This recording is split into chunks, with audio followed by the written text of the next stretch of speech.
Distinguish between delegated legislation and conditional legislation. Ans. Delegated legislation and conditional legislation. Distinction where the legislature lays down the principle of a particular statute and then leaves the following to the executive or to the delegate. It will be called conditional legislation. It includes the following. 1. The time when provision should be enforced. 2. The period during which it is to be implemented or suspended. And 3. The place where it should be applied. In delegated legislation, the delegate completes the legislation by supplying the details within the limits prescribed by the statute. In case of conditional legislation, the power of the legislation is exercised by the legislature conditionally, leaving it to the discretion of the external authority, the time and manner of carrying the legislation into effect, as also the determination of the area to which it is to extend. In State of TNV, K. Subnagam AIR 1998 SC 344, it was observed that in the case of conditional legislation, the legislation is complete in itself, but its operation is made to depend on fulfillment of certain conditions, and what is delegated to an outside authority is the power to determine according to its own judgment whether or not those conditions are fulfilled.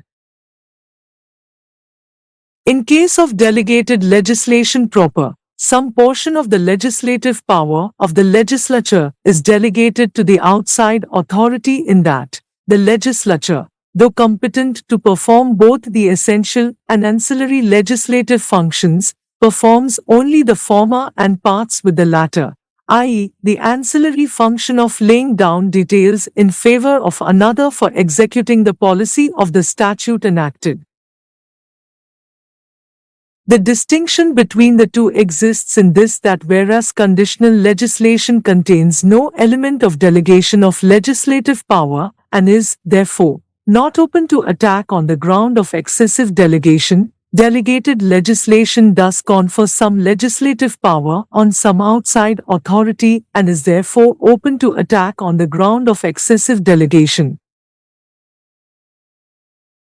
In Hamdard Dawakana v. Union of India AIR 1960 SC 554, it was observed that the distinction between conditional legislation and delegated legislation is this, that in the former the delegate's power of that of determining when a legislative declared rule of conduct shall become effective, and the latter involves delegation of rule-making power which constitutionally may be exercised by the administrative agent.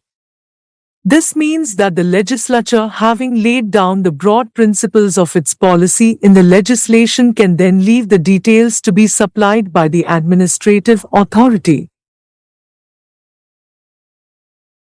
In other words, by delegated legislation, the delegate completes the legislation by supplying details within the limits prescribed by the statute, and in the case of conditional legislation, the power of legislation is exercised by the legislature conditionally, leaving to the discretion of an external authority the time and manner of carrying its legislation into effect, as also the determination of the area to which it is to extend.